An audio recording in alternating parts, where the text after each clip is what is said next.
ವಿದ್ಯಾರ್ಥಿಗಳೇ, last class ಅಲ್ಲಿ ನಾವು ನಂಬರ್ ಆಫ್ ಟ್ರಯಾಂಗಲ್ಸ್ ಬಗ್ಗೆ ಕಲ್ತ್ವಿ, ಮತ್ತೆ ನಂಬರ್ ಆಫ್ ಸ್ಟ್ರೈಟ್ ಲೈನ್ಸ್ ಗಳನ್ನ ಯಾವ ರೀತಿ ಫೈಂಡ್ ಔಟ್ ಮಾಡೋದು ಅಂತ ಕಲ್ತ್ವಿ.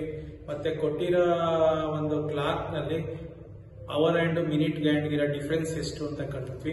ಅದೇ ರೀತಿ ರೈಲ್ವೆ ಎಕ್ಸಾಮ್ಗೆ, ಕಾಂಪಿಟೇಟಿವ್ ಎಕ್ಸಾಮ್ಸ್ಗೆ, ಬ್ಯಾಂಕ್ ಎಕ್ಸಾಮ್ಸ್ಗೆ ಬರೋ ಅಂತ ಇನ್ನೊಂದು ಟಾಪಿಕ್ ಇದೆ. ಅದೇನು ಅಂದ್ರೆ HCF ಆಫ್ ಎ ನಂಬರ್ಸ್, ಅಂದ್ರೆ ಹೈಯೆಸ್ಟ್ ಕಾಮನ್ ಫ್ಯಾಕ್ಟರ್ ಅಂತಾನು ಕರೀತಾರೆ, ಇಲ್ಲ ಗ್ರೇಟೆಸ್ಟ್ ಕಾಮನ್ ಫ್ಯಾಕ್ಟರ್ ಅಂತಾನು ಕರೀತಾರೆ.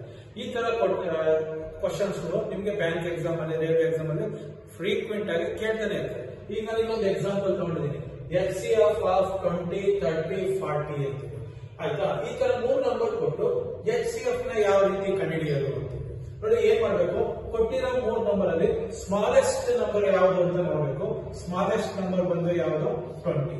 ಆಯ್ತಾ? ಅದ್ರ ನೆಕ್ಸ್ಟ್ ನಂಬರ್ ಯಾವ್ದು? 30 ಇದೆ.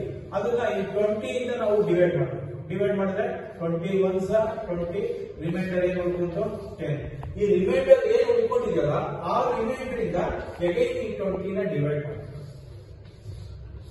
ಏನಾಗುತ್ತೆ? 10 2s 20. ಏನ್ ಬಂತು? ರಿಮೈಂಡರ್ 0 ಬಂತು. ಅಂದ್ರೆ ಏನ್ ಹೇಳ್ತೀವಿ ನಾವು? HCF ಆಫ್ 20 and 30 is 10 ಅಂತ ಕರಿತೀವಿ. ಯಾಕಂದ್ರೆ ಇಲ್ಲಿ ರಿಮೈಂಡರ್ 0 ಬಂದಾಗ ಇಲ್ಲಿ ಯಾವ ನಂಬರ್ ಇಂದ ಡಿವೈಡ್ ಮಾಡಿದಾಗ ಬಂದಿರುತ್ತೆ ಅದನ್ನ ನಾವು HCF ಅಂತ ಕರಿತೀವಿ. ಆದ್ರೆ ನಮ್ಗೆ ಇಲ್ಲಿ ಕೊಟ್ಟಿರೋದು 3 ನಂಬರ್ಸ್. ಈಗ ಇವೆರಡರ HCF ಏನ್ ಬಂದಿರುತ್ತೆ, ಆ ನಂಬರ್ ಇಂದ ಇನ್ನೊಂದು ನಂಬರ್ ಉಳ್ಕೊಂಡಿದೆಯಲ್ಲ ಅದನ್ನ ಡಿವೈಡ್ ಮಾಡಬೇಕು. 10 ಇಂದ 40 ಡಿವೈಡ್ ಮಾಡಿದ್ರೆ 10 4s 40. ಎಕ್ಸಾಕ್ಟ್ ಆಗಿ ರಿಮೈಂಡರ್ ಏನ್ ಬಂತು? 0 ಬಂತು. ಈಗ ನೀವು ಹೇಳ್ಬೋದು 20, 30 ಮತ್ತೆ 40 ಗೆ HCF ಎಷ್ಟು ಅಂತಂದ್ರೆ 10 ಅಂತೀವಿ. HCF of 20, 30 and 40 is 10. ಆಯ್ತಾ? ಏನ್ ಮಾಡ್ಬೇಕು? ಸ್ಮಾಲೆಸ್ಟ್ ನಂಬರ್ ತಗೊಂಡು ನೆಕ್ಸ್ಟ್ ನಂಬರ್ ನ ಡಿವೈಡ್ ಮಾಡಬೇಕು. ಡಿವೈಡ್ ಆದಾಗ ಏನ್ ರಿಮೈಂಡರ್ ಉಳ್ಕೊಳುತ್ತೆ ಆ ರಿಮೈಂಡರ್ ಇಂದ ತಿರ್ಗಾ ಡಿವೈಡ್ ಮಾಡಬೇಕು. 2 ನಂಬರ್ಗೆ ರಿಮೈಂಡರ್ 0 ಬಂದಾಗ ಅವೆರಡು HCF ಸಿಗುತ್ತೆ. ಆ HCF ತಗೊಂಡು ರಿಮೈನಿಂಗ್ ನಂಬರ್ ನ ಡಿವೈಡ್ ಮಾಡಿದ್ರೆ ನಿಮ್ಗೆ ಎಕ್ಸಾಕ್ಟ್ 3 ನಂಬರ್ಸ್ಗೆ HCF ಎಷ್ಟು ಅಂತ ಹೇಳಿ ಸಿಗುತ್ತೆ. ಈಗ ಇಲ್ಲಿ ಇನ್ನೊಂದು ತಗೊಂಡಿದ್ದೀನಿ ಪ್ರಾಬ್ಲಮ್. ಏನಿದೆ? HCF ಆಫ್ 15, 40 ಮತ್ತೆ 65 ಅಂತ. ಈ ತರದ ಈಗ ಈ ಪ್ರಾಬ್ಲಮ್ ಅಲ್ಲಿ ಯಾವ ರೀತಿ HCF ನ ಕಂಡುಹಿಡಿಯೋದು ಅಂತ ಸೇಮ್ ಹಿಂದೆ ಏನ್ ಮಾಡಿದ್ರೆ ಈ ತರ ಈ ಮೂರರಲ್ಲಿ ಸ್ಮಾಲೆಸ್ಟ್ ನಂಬರ್ ನ ಹುಡುಕಬೇಕು. 15 ಇದೆ, ಅದು ನೆಕ್ಸ್ಟ್ ನಂಬರ್ ಏನಿದೆ? 40 ಇದೆ. 15 ಇಂದ 40 ನ ಡಿವೈಡ್ ಮಾಡೋಣ. 15 2s 30 ಹೋಗುತ್ತೆ. ನೆಕ್ಸ್ಟ್ ರಿಮೈಂಡರ್ ಏನು ಬರುತ್ತೆ? 10. ಆ 10 ಇಂದ ತಿರ್ಗಿ ಅಗೇನ್ 15 ನ ಡಿವೈಡ್ ಮಾಡಬೇಕು.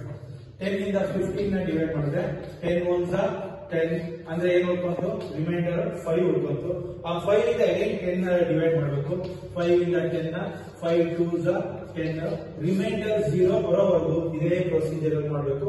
ಈಗ ಈ 2 ನಂಬರ್ಗೆ HCF ಆಫ್ ಎಷ್ಟು? 15 and 40 is ಏನ್ ಬಂದಿದೆ ನೋಡ್ಕೊಳ್ಳಿ. ರಿಮೈಂಡರ್ 0 ಬಂದ ಕ್ವಶನ್ ಏನಿತ್ತು? 5. ಅಂದ್ರೆ HCF ಆಫ್ 15 and 40 is 5. ಅಂದ್ರೆ ಈ 2 ನಂಬರ್ HCF ಸಿಗುತ್ತೆ. ಈಗ ಇನ್ನೊಂದು ನಂಬರ್ ಉಳ್ಕೊಂಡಿದೆ. ಈ HCF ಇಂದ ಅದನ್ನ ಡಿವೈಡ್ ಮಾಡಿ. ಏನಿದೆ? 65. ಆಯ್ತಾ? ಈಸಿಯಾಗಿ ಡಿವೈಡ್ ಮಾಡಿ. 5 1s 5, ರಿಮೈಂಡರ್ 1 ಉಳ್ಕೊಳ್ಳುತ್ತೆ. ಕ್ಯಾರಿ ತಗೊಳ್ಳಿ 15, 5 3s 15. ಏನಾಯ್ತು? ಎಕ್ಸಾಕ್ಟ್ ಆಗಿ ರಿಮೈಂಡರ್ 0 ಬರುತ್ತೆ. 0 ಬಂದ್ರೆ ಇಲ್ಲಿ ಯಾವ ನಂಬರ್ ಇಂದ ಮಾಡ್ತಾ ಬಂದಿರುತ್ತೆ ನೋಡ್ಕೊಳ್ಳಿ. ಈಗ ನೀವು ಈಸಿಯಾಗಿ ಬರೀಬಹುದು. HCF ಆಫ್ 15, 40 and 65 is ಯಾವುದು? ಲಾಸ್ಟ್ ರಿಮೈಂಡರ್ 0 ಬಂದಾಗ ಏನಿಂದ ಪರ್ಸೆಂಟ್ ಇಂದ ಡಿವೈಡ್ ಮಾಡಿದ್ರೆ ನೋಡ್ಕೊಳ್ಳಿ, ಅದು HCF ಆಗಿರುತ್ತೆ. HCF ಆಫ್ 15, 40 and 65 is 5 ಅಂತ ಹೇಳ್ಬೋದು. ಇದೇ ಪ್ರೊಸೀಜರ್ ನಾವು ಎಲ್ಲ ಪ್ರಾಬ್ಲಮ್ ಉಪಯೋಗಿಸ್ತೀವಿ. ನೋಡ್ಕೊಳ್ಳಿ, ಫಸ್ಟ್ ತಗೊಂಡಾಗ ಏನ್ ರಿಮೈಂಡರ್ ಬರುತ್ತೆ ಆ ರಿಮೈಂಡರ್ ಇಂದ ಅಗೇನ್ ಡಿವೈಡ್ ಮಾಡೋದು. ಆ ರಿಮೈಂಡರ್ ಇಂದ ಅಗೇನ್ 0 ಬರೋವರೆಗೂ ಮಾಡಬೇಕು. ಫಸ್ಟ್ 2 ನಂಬರ್ಸ್ HCF ಏನ್ ಬಂದಿರುತ್ತೆ ಆ HCF ಇಂದ ನೆಕ್ಸ್ಟ್ ನಂಬರ್ ಅದೇ ಪ್ರೊಸೀಜರ್ ಅಲ್ಲಿ ಮಾಡಿದಾಗ ನಿಮ್ಗೆ ಎಕ್ಸಾಕ್ಟ್ HCF ಆಫ್ 3 ನಂಬರ್ಸ್ ಸಿಗುತ್ತೆ. ಇಲ್ಲಿ ಮತ್ತೊಂದು ಎಕ್ಸಾಂಪಲ್ ತಗೊಂಡಿದ್ದೀನಿ. HCF ಆಫ್ 153, 645, 1245 ಅಂತ ಹೇಳಿ ನೋಡಿದ್ದೀನಿ. ಪ್ರೊಸೀಜರ್ ಸೇಮ್ ಇರುತ್ತೆ. ಸ್ಮಾಲೆಸ್ಟ್ ನಂಬರ್ ತಗೊಳ್ಳೋದು 153 ಇದೆ. ಅಗೈನ್ ನೆಕ್ಸ್ಟ್ ನಂಬರ್ 645 ನೋಡ್ಕೊಳ್ಳಿ ಎಷ್ಟಿಂದ ಹೋಗುತ್ತೆ ನೋಡ್ಕೊಳ್ಳಿ. 5 ಇಂದ ಹೋದ್ರೆ ಜಾಸ್ತಿ ಆಗುತ್ತೆ ಅನ್ಸುತ್ತೆ. 4 ಇಂದ ಮಾಡಿ. 4 3s are 12, 1 carry, 20 21 2 carry, 4 1 6 ಅಲ್ಲಿಗೆ ಏನಾಯ್ತು 612 ಆಗುತ್ತೆ. 3 ಮತ್ತೆ 3 33 ರಿಮೈಂಡರ್ ಉಳಿಯುತ್ತೆ. ಆ 33 ಗೆ ಅಗೈನ್ 153 ನ ಡಿವೈಡ್ ಮಾಡಬೇಕು. 153 ನ ಇಲ್ಲೂ ಅಷ್ಟೇ ನೋಡ್ಕೊಳ್ಳಿ ಎಷ್ಟು ಟೈಮ್ಸ್ ಗೆ ಹೋಗುತ್ತೆ ನೋಡ್ಕೊಂಡು 4 ಟೈಮ್ಸ್ ಗೆ ಮಾಡೋಣ. 4 3s are 12, 1 carry, 12 plus 1 13 ಬರುತ್ತೆ. ಇಲ್ಲಿ 1 carry 21 ರಿಮೈಂಡರ್ ಬರುತ್ತೆ. ಅಗೈನ್ 21 ಇಂದ 33 ನ ಮಾಡಬೇಕು. 21 ಇಂದ 33 ನ 1s ಹೋಗುತ್ತೆ. 21 ಹೋದ್ರೆ 2 ಮತ್ತೆ 1 12 ಬರುತ್ತೆ. ಆ 12 ಇಂದ ಅಗೈನ್ ಈ ಕ್ವೋಷನ್ ನ ಡಿವೈಡ್ ಮಾಡಬೇಕು. 12 ಇಂದ 21 ನ 1s ಹೋಗುತ್ತೆ. ಏನು ಉಳ್ಕೊಳ್ಳುತ್ತೆ ನೋಡಿ, ಅಲ್ಲಿಗೆ 8 plus 1 9 ಉಳ್ಕೊಳ್ಳುತ್ತೆ. ಅಗೈನ್ 9 ಇಂದ 12 ನ ಡಿವೈಡ್ ಮಾಡಬೇಕು. 9 1s ಅಲ್ಲಿಗೆ 3 ಉಳ್ಕೊಳ್ತು. 3 ಇಂದ 9 ನ 3 3s 9 ನೋಡಿ. ಎಕ್ಸಾಕ್ಟ್ ಆಗಿ ರಿಮೈಂಡರ್ 0 ಬರೋವರೆಗೂ ಇದೇ ಪ್ರೊಸೀಜರ್ ಅಲ್ಲೇ ಮಾಡಬೇಕು. ಇಲ್ಲಿ ಬಂದಾಗ ನಮಗೆ ಇವೆರಡಕ್ಕೆ HCF ಸಿಗುತ್ತೆ. HCF ಆಫ್ ಎಷ್ಟು 153 and 645.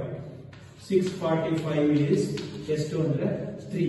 ಇವೆರಡಕ್ಕೆ HCF ಸಿಗುತ್ತೆ. ನಿಮ್ಗೆ ಎಕ್ಸಾಮ್ ಅಲ್ಲಿ ಬರೀ 2 ನಂಬರ್ಸ್ ಕೇಳಿದ್ರೆ ಇಷ್ಟೇ ಮಾಡಿದ್ರೆ ಸಾಕು. ಸಪೋಸ್ ಇನ್ನೊಂದು ನಂಬರ್ ಕೇಳಿದ್ರೆ ಇವೆರಡು HCF ಏನ್ ಬಂದಿರುತ್ತೆ ಅದರಿಂದ ಇನ್ನೊಂದು ನಂಬರ್ ನ ಮಾಡಬೇಕು. ಈಗ ನನಗೆ 3 ಸಿಕ್ಕಿದೆ. 3 ಇಂದ 1245 ಆಯ್ತಾ. ನೋಡ್ಕೊಳ್ಳಿ ಎಷ್ಟರಿಂದ ಹೋಗುತ್ತೆ ನೋಡ್ಬಿಟ್ಟು 4 ಇಂದ ತಗೊಂಡ್ರೆ 12 ಆಗಿದ್ರೆ 12 ಎಕ್ಸಾಕ್ಟ್ ಆಗಿ ಹೋಗುತ್ತೆ. 4 ಕ್ಯಾರಿ ತಗೊಳ್ಳಿ. ಮತ್ತೆ ಇಲ್ಲೊಂದು 5 ಆಗಿ ಇಳಿಸ್ಕೊಂಡ್ರೆ 15s 415 ಏನಾಗುತ್ತೆ ರಿಮೈಂಡರ್ ಎಕ್ಸಾಕ್ಟ್ ಆಗಿ ಬರುತ್ತೆ. ಆಯ್ತಾ. ಈಗ ನೀವು ಬರೀಬಹುದು HCF ಆಫ್ ಯಾವ್ಯಾವುದು 153, 645 and 1245 is 3. ನೋಡಿ ಈ 3 ನಂಬರ್ಸ್ HCF ಸಿಗುತ್ತೆ. ನಿಮ್ಗೆ ಏನಾಗುತ್ತೆ ಫಸ್ಟ್ 2 ನಂಬರ್ಸ್ ಗೆ ಕರೆಕ್ಟ್ ಆಗಿ ಕನೆಕ್ಟ್ ಕೊಡಬೇಕು. ಅಂದ್ರೆ ಸ್ಮಾಲ್ ನಂಬರ್ ತಗೋಬೇಕು. ಲಾರ್ಜರ್ ನಂಬರ್ ನ ಡಿವೈಡ್ ಮಾಡ್ಕೊಂಡು ಅದು ಬರೋ ರಿಮೈಂಡರ್ ಅಲ್ಲೇ ಮಾಡ್ತಾ ಬಂದ್ರೆ ನಿಮ್ಗೆ ಫಸ್ಟ್ 2 ನಂಬರ್ಸ್ HCF ಸಿಗುತ್ತೆ. ಆ HCF ಏನ್ ಸಿಕ್ಕಿರುತ್ತೆ ಇನ್ನೊಂದು ರಿಮೈನಿಂಗ್ ನಂಬರ್ ಏನಿರುತ್ತೆ ಅದನ್ನ ತಗೊಂಡು ಈಸಿಯಾಗಿ ಮಾಡಿ ನಿಮ್ಗೆ 3 ನಂಬರ್ಸ್ ಬೇಕಾಗಿರೋಂತ HCF ನ ನಾವು ಈಸಿಯಾಗಿ ಕಂಡುಹಿಡಿಯಬಹುದು. ಈ ತರದ ಪ್ರಾಬ್ಲಮ್ಸ್ ಗಳನ್ನ ಯಾವುದೇ ಪ್ರಾಬ್ಲಮ್ಸ್ ಕೊಟ್ಟರು ನೀವು ಇದೇ ಪ್ರೊಸೀಜರ್ ಅಲ್ಲಿ ಮಾಡಿ. ರೈಲ್ವೆ ಎಕ್ಸಾಮ್ ಗೆ ಒಂದು ಕ್ವಶನ್ ಬರೋ ಚಾನ್ಸಸ್ ಇರುತ್ತೆ. ಮತ್ತೆ ನಿಮ್ಗೆ ಬ್ಯಾಂಕ್ ಎಕ್ಸಾಮ್ ಗಳಲ್ಲಿ ಕೇಳ್ತಾರೆ. ಕಾಂಪಿಟೇಟಿವ್ ಎಕ್ಸಾಮ್ಸ್ ಅಲ್ಲೂ ಈ ತರದ ಕ್ವಶನ್ಸ್ ಕೇಳ್ತಾರೆ. ಮತ್ತೆ HSTR exam high school teachers exam ನಲ್ಲೂ ಸಹ ಈ ತರ ಪ್ರಾಬ್ಲಮ್ಸ್ ನ ಕೇಳ್ತಾರೆ. HCF ಕೈಂಡ್ ಈಸಿಯಾಗಿ ನೀವು ಈ ಮೆಥಡ್ ಅಲ್ಲಿ ಮಾಡಬಹುದು. ಇಲ್ಲಿ ನಾನು ದೊಡ್ಡ ನಂಬರ್ ತಗೊಂಡಿಲ್ಲ, ಸ್ಮಾಲ್ ನಂಬರ್ಸ್ ತಗೊಂಡಿದ್ದೀನಿ. ನೀವು ಬೇಕಾದ್ರೆ ಎಷ್ಟೇ ದೊಡ್ಡ ನಂಬರ್ ಕೊಟ್ಟರು ಇದೇ ಪ್ರೊಸೀಜರ್ ಅಲ್ಲಿ ಕಂಟಿನ್ಯೂ ಮಾಡ್ತಾ ಹೋದ್ರೆ ನಿಮ್ಗೆ ಈಸಿಯಾಗಿ HCF ನ ಕಂಡುಹಿಡಿಯೋದು ಯಾವ ರೀತಿ ಈಸಿಯಾಗಿ ನಿಮ್ಗೆ ಆನ್ಸರ್ ನ ಫೈಂಡ್ ಔಟ್ ಮಾಡಬಹುದು. MCQ ನೋಡ್ಕೊಂಡಾಗ ನಿಮ್ಗೆ ಈ ಆನ್ಸರ್ ಸಿಗುತ್ತೆ. ಈಸಿಯಾಗಿ ನೀವು ಟಿಕ್ ಮಾಡಬಹುದು. ಇದೇ ತರದ ಮುಂದಿನ ಕ್ಲಾಸ್ ಅಲ್ಲಿ ನಾವು LCM ನ ಯಾವ ರೀತಿ ಕಂಡುಹಿಡಿಯೋದು, 3 ನಂಬರ್ಸ್ ಕೊಟ್ಟಾಗ ಯಾವ ರೀತಿ ಕಂಡುಹಿಡಿಯೋದು, 4 ನಂಬರ್ಸ್ ಕೊಟ್ಟಾಗ ಯಾವ ರೀತಿ LCM ನ ಕಂಡುಹಿಡಿಯೋದು ಅನ್ನೋದ್ರ ಬಗ್ಗೆ ಮುಂದಿನ ಕ್ಲಾಸ್ ಅಲ್ಲಿ ನಾವು ಕಲಿತಾ ಹೋಗೋಣ. ಯಾರು ಈ ನಮ್ಮ ಚಾನೆಲ್ ಇನ್ನೂ ಸಬ್ಸ್ಕ್ರೈಬ್ ಆಗಿಲ್ಲ ದಯವಿಟ್ಟು ಈ ಚಾನೆಲ್ಗೆ ಸಬ್ಸ್ಕ್ರೈಬ್ ಆಗಿ ನೋಟಿಫಿಕೇಶನ್ ಸಿಗುತ್ತೆ. ಮುಂದೆ ಕಾಂಪಿಟೇಟಿವ್ ಎಕ್ಸಾಮ್ಗೆ ಬೇಕಾಗ ಅಂತ ಕ್ಲಾಸಸ್ ನ ಈ ಚಾನೆಲ್ ನಲ್ಲಿ ಮಾಡ್ತಾ ಹೋಗ್ತೀವಿ. Thank you.